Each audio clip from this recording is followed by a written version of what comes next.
A você que acompanha a TVI em suas multiplataformas, pelo YouTube, pelo app, pela TVC, chegamos a mais um encontro do Naquela Mesa Entrevistas. Programa que vai ao ar toda terça-feira às 21h30 e todo sábado às 18h30, sempre com a personalidade da arte, da cultura, sempre buscando, através de uma conversa leve e descontraída, apresentar caminhos para um novo modelo de sociedade, que perpassam efetivamente o reforçar das identidades da nossa gente. Toda a nossa entrevista é permeada pela história de vida do artista e pelo seu legado artístico-cultural. Hoje, com muita alegria e nos sentindo honrados, estou recebendo um dos mais importantes cineastas brasileiros. Alguém que fervilha inquietação e que nas suas obras traduzem dimensões importantíssimas da vida social brasileira e também de aspectos como memória, abandono. E atualmente está aqui num trabalho com o seu novo livro, seu lançamento. Então hoje nós vamos falar com ele, José Araripe Júnior, ou Araripe, como ele é mais conhecido. Araripe, querido, Arara. seja... Ô Arara! E no Instagram está lá o sítio do Arara. Eu sou José Araripe Cavalcante Júnior. Eu nasci em Ilhéus, de uma família que veio do Ceará, uma família Alencar Araripe. Então, uma família assim que sempre foi mais voltada para o humanismo através da educação. Então, meu avô era educador, minha mãe era educadora. Eu também sou um professor, já fui professor universitário, e estou sempre, quando posso, fazendo oficinas. Então, digamos assim, a educação é uma certa base dessa minha formação, que eu diria que é uma formação privilegiada pelo tanto que meus pais e meus tios e meus avós me proporcionaram, certo? Ilhéus, apesar de sempre ser personagem de romances, né, ter grandes escritores, sempre foi uma cidade com uma dificuldade cultural grande, né? Então, na minha infância e adolescência, eu não tinha em Ilhéus o espaço que eu precisava, digamos assim.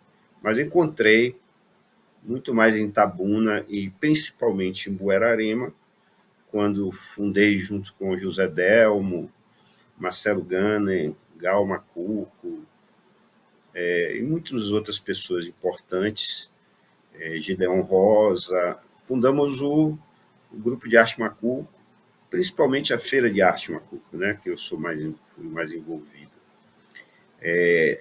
A Feira de Arte de Buerarema, como é mais conhecida.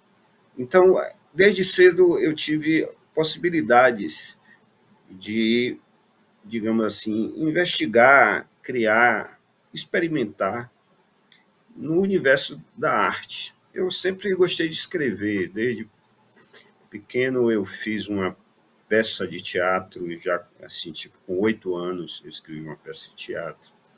Aos 13 eu fiz o meu primeiro filme em Super 8.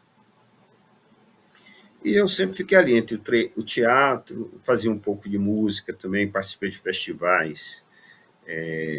Fui vencedor aí no Festival Grapiúna, no festivais da IMARC, que eu estudava na IMARC. Então, a minha região me deu, sim, régua e compasso. E eu diria que ainda tenho muito a fazer por aí, eu tenho muito desejo de fazer coisas acontecerem entre o que eu posso oferecer e o que a região, né, digamos, também pode oferecer. Eu me dediquei mais a filmes, depois que eu tive experiências grandes também no Teatro Livre da Bahia, uma grande companhia de teatro aqui. Eu estudei Belas Artes. Estes quadros que vocês estão vendo não são meus, é de um amigo pintor que mora aqui do lado. E eu gosto muito de ilustrar, né? Eu sempre fui mesmo um desenheiro, como eu chamo, um ilustrador. Então, para mim, porque a arte do cinema ela é uma soma de muitas e muitas artes. E aí, de certa forma, eu tentei considerar que o processo criativo é um processo múltiplo. E que a partir da base da escrita, da contação de história, da invenção de história, é que eu poderia chegar ao cinema, uma arte que já foi muito, muito difícil de fazer. Hoje ela está, vamos dizer assim, mais acessível a muito mais pessoas, né, com as formas de produção mais compactas, né? Você pode fazer um filme com um celular, você necessariamente não precisa de uma sala de cinema para passar seu filme. Então, eu participei também dessas transformações todas, do filme Super 8 até hoje, vamos dizer, o 4K, eu estou aí na ativa, e fazer cinema, assim como fazer arte, é uma vocação, mas também não nos faz melhores que ninguém, porque eu não gosto dessa mitificação sobre o trabalho do artista.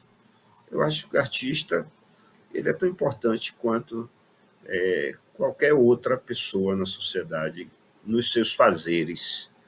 É muito mais importante você tentar ser um cidadão, vamos dizer assim, ativo nos princípios básicos de respeito aos direitos humanos, de respeito às diversidades, ao outro, né? Estar sempre engajado nas melhores lutas sociais, certo? E fazer da sua arte uma coisa que celebre principalmente a poesia, certo? A maneira de olhar o mundo. Eu não vejo o artista assim como um ser iluminado. Ele pode ter o talento que for, ele pode ser o gênio que for, mas ele, assim como todas as coisas à nossa volta, são desenhadas, né? Então vejamos que não teria o óculos se não tivesse sido desenhado, a camisa não tivesse sido desenhada, a cadeira que estou sentado, este aparelho aqui. Então a criatividade, ela não é exclusividade do artista. O artista pode sim ser um tradutor de aspectos que a sensibilidade dele, com um olhar, digamos assim, apurado, poético, transformador, faz com que possa oferecer ou um bom conto para se ler, um romance, ou uma bela música para se ouvir, ou uma peça de teatro ou filme. Então, nós somos, de certa forma, tradutores de camadas que normalmente só as pessoas mais sensíveis são capazes de enxergar. Mas nada disso também nos faz melhores do que ninguém. Após esse primeiro momento que você nos traz um passeio geral, né, sobre suas origens, sobre sua obra, vamos pensar o que é que mudou. E o que você traz como síntese da sua trajetória, desde a Super 8 a 4K, desde João Cidade até a consagração com tantos prêmios em Mister Abracadabra, ou com essa aceitação grandiosa de Esses Moços, e agora na literatura, chegando também já com bastante acolhimento, né, do segmento, enfim. Como é que você sintetiza esse movimento todo? Desde lá até aqui, porque eu percebo, Araripe, um pouco, assim, a leitura que eu faço do que eu já me debrucei sobre o seu trabalho, o encontro entre o que diz Glauber Rocha com o que diz Milton Santos. Glauber, você já conhece tudo que ele fala, mas o Milton Santos diz assim que nunca antes na história se foi possível utilizar para libertar os próprios instrumentos que alienam. Então você já dizia isso aí desde o começo. A gente não precisa mais estar tão preso a estruturas hegemônicas e consegue fazer o cinema de outra maneira, consegue fazer o rádio na rádio comunitária, consegue fazer, mas também tem um volume muito grande disso utilizado, né, com outras finalidades. E aí o artista meio que fica na tensão permanente entre os discursos hegemônicos, a comercialização, e aí é o que o Glauber dizia, que não abria mão de um cinema de terceiro mundo, de uma produção conceitual. Então, nessa construção toda, desde lá do João Cidade até essa consagração, como é que você apresenta essa obra? Olha, eu acho que antes de qualquer coisa, falamos sobre seres humanos, e é o que mais me interessa. São histórias sobre pessoas. Fazendo uma comparação, por exemplo, o cinema americano está sempre querendo representar um super-homem que vai resolver os problemas da Terra. Eu prefiro trabalhar sobre o homem comum, aquele que vai resolver no máximo, talvez, o problema dele mesmo ou de uma outra pessoa que está perto dele. Então, essa dimensão do microcosmo para o macrocosmo, certo? É você contar uma boa história, mas contar uma boa história, certo? A partir de situações que podem ser próximas do real ou estar inseridas numa narrativa de fantasia, porque, afinal de contas, aí é a diferença da arte para a realidade. Porque a capacidade que você tem de contar uma história, seja através de um documentário, seja através de uma ficção, lhe permite recortar, certo? Somar, multiplicar possibilidades para você chegar a um ponto do que você quer dizer. Então, por exemplo, no Mister Abracadabra, eu estava tentando falar sobre um artista que chega ao final da vida e já não consegue mais fazer o que ele sempre fez, foi mágica. As mágicas dele já não dão certo mais. E aí? O que é que ele vai fazer? Eu não vou dar spoiler. Esse filme pode ser encontrado no YouTube, Mister Abracadabra. Eu fiz baseado no mágico que existia aqui em Salvador, Mister Christophs. Já tinha, inclusive, 2 filmes sobre ele, 2 documentários. Mas eu resolvi fazer uma ficção.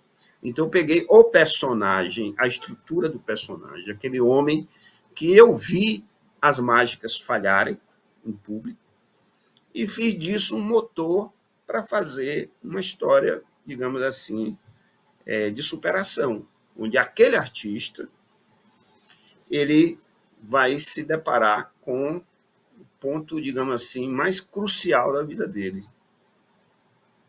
Então, no caso da minha obra em geral, vendo após ela estar pronta, digamos assim, eu acho que eu estou sempre falando, de certa forma, do artista mesmo. Pensando em memória, que é uma questão que está muito forte nos seus trabalhos, eu fiquei me imaginando assim, o que é que eu vou falar com o Arara sobre memória?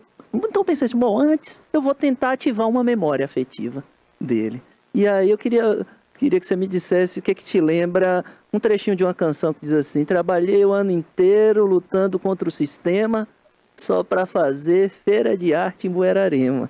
Você falou um pouco disso aí, e aí no sábado anterior, nós estávamos lá na Casa de Cultura Jonas e Pilar, no lançamento de vários documentários, em que você participou de um, eu participei de outro, o lançamento do videoclipe Área, de Marcelo Gani, e a canção que alinhavava aqueles afetos era essa.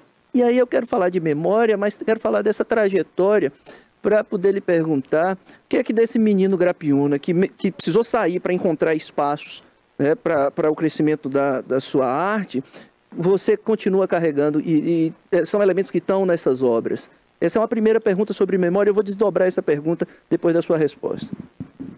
Olha, a Feira de Arte de Buerarema, a cidade de Buerarema, eu não seria a pessoa que sou sem aquele convívio ali. Eu sentia muita ânsia de criar, muita ânsia de fazer teatro, de fazer música. Então, quando eu encontro aquela turma, para você ter uma ideia, eu morava em Ilhéus, mas às vezes eu passava um mês em Buerarema. Eu passava, ia para lá, ficava lá na casa dos amigos, e de lá eu ia para Imark e voltava. Aquilo, para mim, eu chamava Buerarema da Nova York da Bahia, porque era um lugar onde a gente realmente tinha pessoas muito dedicadas à arte, e essas memórias, elas são assim muito lindas. A gente fazendo serenata na rua, ver nascer, por exemplo, eu estava na hora que nasceu ali junto com o Marcelo a grande canção dele, A Serra do Jequitibá, certo? Estava ali com ele naquele momento.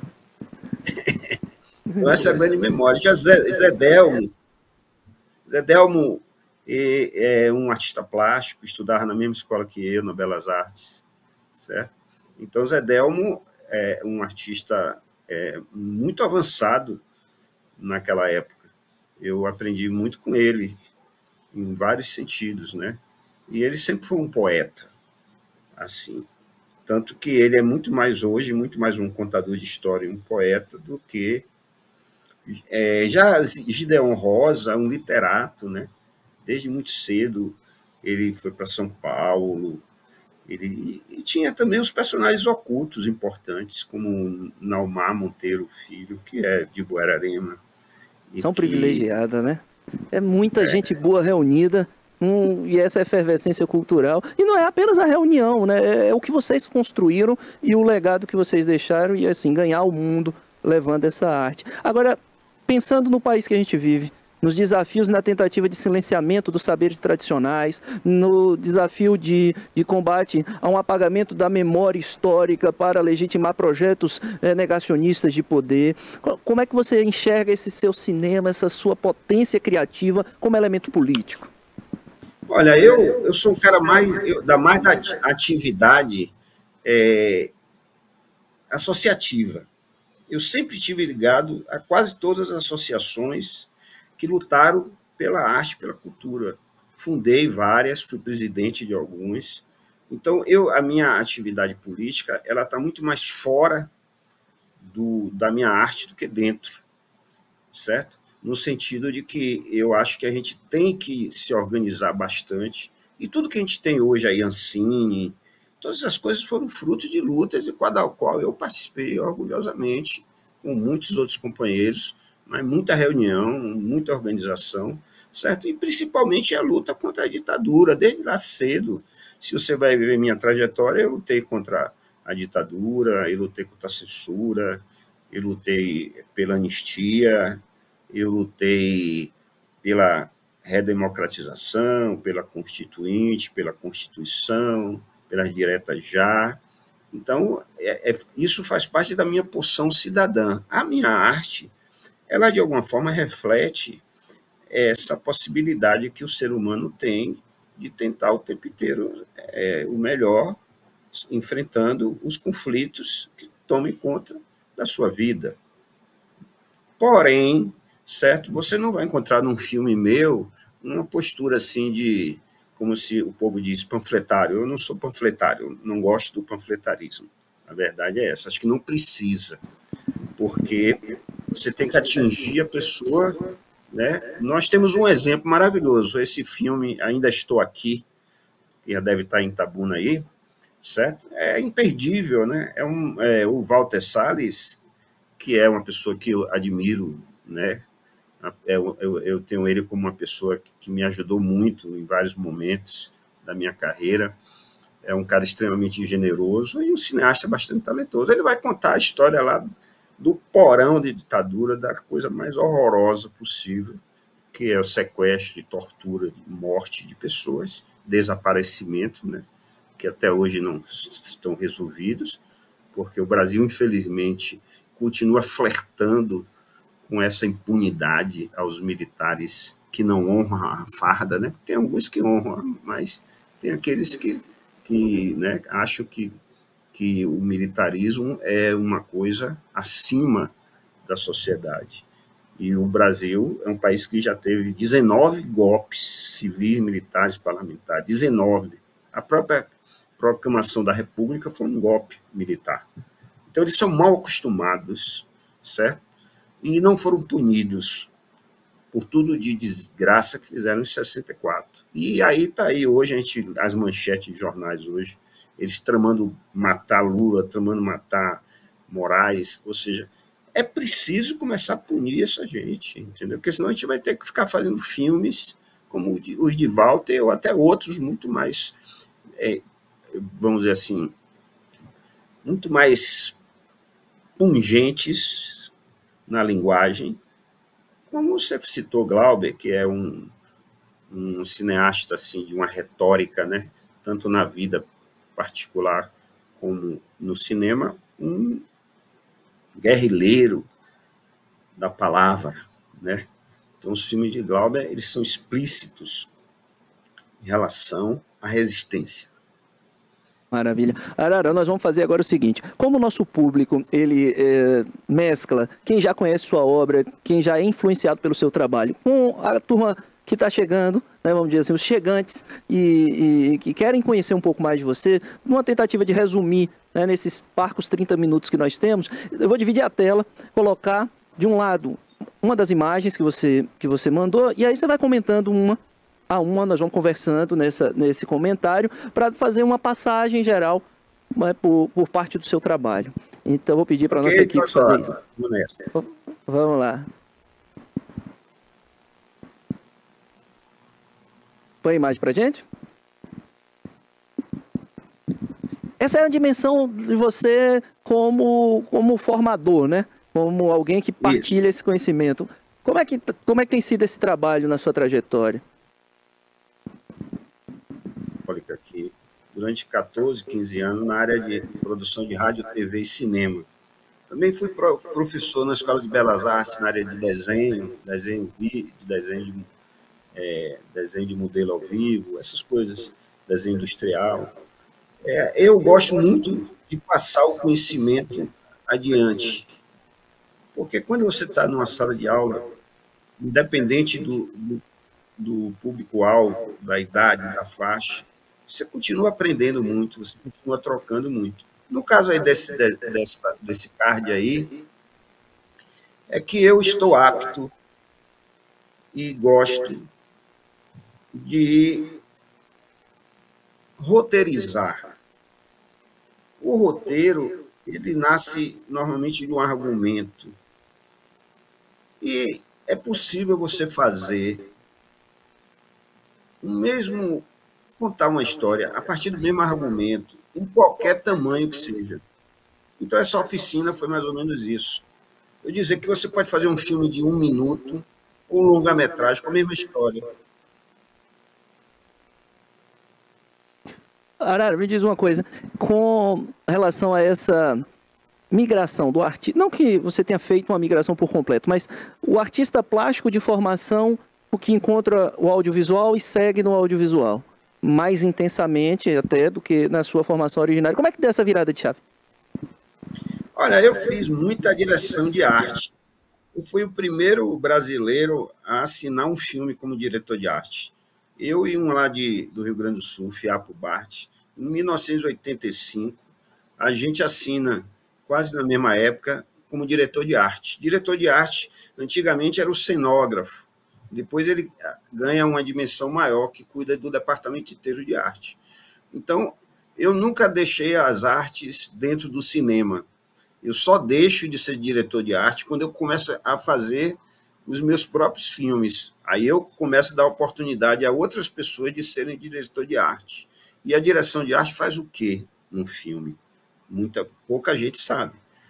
A direção de arte, ele é responsável por, desde da tradução do roteiro, em termos da pesquisa de contexto, do contexto visual da história, aonde ela se passa, certo? Qual é o estilo da arquitetura daquela cidade, quais são as cores que vão predominar naquele filme, em cada ambiente, que tipo de cenário vai traduzir a emoção que o filme precisa. Então, esse trabalho de diretor de arte, inevitavelmente, eu carrego também quando eu estou fazendo um filme. A própria escolha que eu vou fazer de um diretor de arte já é pensada também numa pessoa que possa me trazer algo diferente ou novo, né? E aí tem um departamento ligado à direção de arte, um departamento grande, que você vai ter o cabeleireiro, o figurinista, o maquiador, o produtor de objeto, tudo isso. E eu acho que eu tenho... eu sei o que eu quero, por ter passado por isso tudo. Onde é que você, do alto da sua experiência, entende que aquela história merece ser contada, precisa ser contada, independente do qualificativo? Quando é que uma história lhe chama para contá-la? Rapaz, as histórias, elas são interessantes quando ela tem digamos assim, você se apaixona pelo personagem e pela situação que ele vai viver. E também pelo que acontece no final, né? Porque uma boa história, ela tem um arco muito, muito simples. Ela tem começo, meio e fim, digamos. Isso é óbvio. Mas por que tem começo, meio e fim? Porque se você chegar lá no deserto, pegar um ermitão, um cara que vive sozinho no deserto, que nunca teve nenhum contato com a alfabetização, ou com nada, com nenhuma sociedade, ele vai te contar uma história com começo, meio e fim. Por quê? Porque é a metáfora do planeta, da vida. Você tem o dia, amanhece, tem a noite, aí renova ao amanhecer. Você tem a metáfora do ser criança, depois ser adulto, jovem, depois ser adulto e morrer. Então, o que a gente está procurando nas histórias e o que elas nos procuram, às vezes, não só a gente procura, eu acho que as histórias mais me procuram do que eu procuro elas, certo? E eu fico atento, meu radar está atento, sempre é uma boa história, mas o importante é que ela seja inédita, inovadora, ela surpreenda, certo? Ela diga assim, caramba, não pensei nisso, poxa, isso... Ela seja, de preferência, até mirabolante, porque as pessoas vão no teatro ou no cinema, ou até no encontro. Eu encontro com você, porra, esse cara é bom de papo. Aí eu paro, fico ouvindo o cara contar a história. Aí ele vai contar uma história. Eu não gosto muito de culhudeiro, de mentiroso. Eu não sou culhudeiro, certo? Eu gosto de história verdadeira. Então, quando você vier me contar, você diz assim, ó, vou te contar agora uma piada. Aí tudo bem, eu vou te contar agora um caso, certo? Mas vou te contar agora uma história realmente que aconteceu. E aonde acontecem as melhores histórias, isso é verdade, é a vida das pessoas, a realidade. Tem um museu em São Paulo, maravilhoso, chamado Museu da Pessoa. Não sei se eu falar, o Museu da Pessoa já tem mais de 30 anos. Já vi, e li sua entrevista lá. O Museu da Pessoa é legal porque é só uma pessoa falando. Todo mundo tem direito. Todo mundo tem direito a contar a sua história. A ser, digamos assim, um personagem do museu. Não, eu não preciso ter, sei lá, descoberto Fernando Noronha, eu não preciso ter matado ninguém, porque eu posso estar no museu também. Claro. Arara, veja só, estou recebendo aqui a triste notícia da nossa equipe de que os 30 minutos que nós tínhamos já estão chegando ao final. E olha só, tanta coisa que não deu para mostrar, então já fica o convite para você, em uma outra oportunidade, voltar. Mas eu queria concluir essa conversa apresentando o seu livro, mostrando para a turma, dizendo onde é que a gente acessa, você fazendo uma sinopse, apresentando para os nossos telespectadores essa sinopse e já deixar você em vídeo aqui na nossa entrevista o convite que lhe fiz em off. Você vê, se não vem fazer um lançamento aqui com a gente em Itabuna, Movimento Cultural Alvorecer, produzir esse trabalho, essa organização, para você vir trazer sua obra, bater um papo com a turma, falar sobre sua história, porque você é muito querido aqui, você sabe disso, você tem raízes aqui e nós lhe admiramos muito. É para ontem esse lançamento aí, para ontem. É o seguinte, esse livro aqui, ele é fruto de um projeto que eu decidi que ia fazer no Facebook. Quando eu comecei a usar o Facebook, eu disse, não, eu não vou ficar botando retrato de família, de comida, essas coisas. Eu vou escrever histórias. Eu vou escrever uma história cada dia e vou desenhar um personagem para a história. E eu fiz isso, ainda faço. Durante 10, 12 anos, eu fiz diariamente. Então, são mais de 2.000 histórias com desenhos referentes do personagem. E uma editora de São Paulo, a Itacuja, ela topou fazer o livro. Então, aqui tem 90 contos curtos desses 2.000 e tantos. Ela escolheu, eu escolhi primeiro 600, depois tivemos uma separação de 300, e depois desses 300, ela escolheu mais ou menos 100, e dos 100 nós decidimos juntos. Então, é uma prosa assim, meia surrealista, e exercício de prosa que acaba sendo poesia também. Minha mão anda arisca para tocar o que é seu. É sagrada a lira do seu delírio. Roubaram o meu instrumento de estimação. O que faço agora para compor o hino da pátria índia? não está escrita em partitura alguma o tango solitário do cego Borges. Vou correr atrás do ladrão. Ainda tenho hoje uma audição na orquestra de Tocantins. É tão vulgar essa minha preocupação, quando há pouco um terremoto dizimou uma nação inteira de monges budistas. Só quero terminar a canção, que por artes do destino, fala do coração gigante que bate bem no fundo da terra.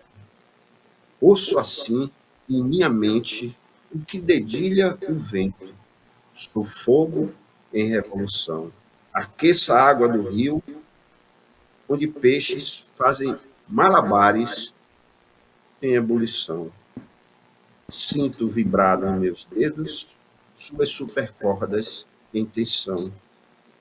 Quando a sísmica se acalmar, pode me emprestar seu violão? Ah, que maravilha, que presente, Arara. A você que nos acompanha, nós chegamos ao fim dessa conversa cheia de afetos, memórias e ilustrada por uma trajetória potente de um dos maiores cineastas desse país.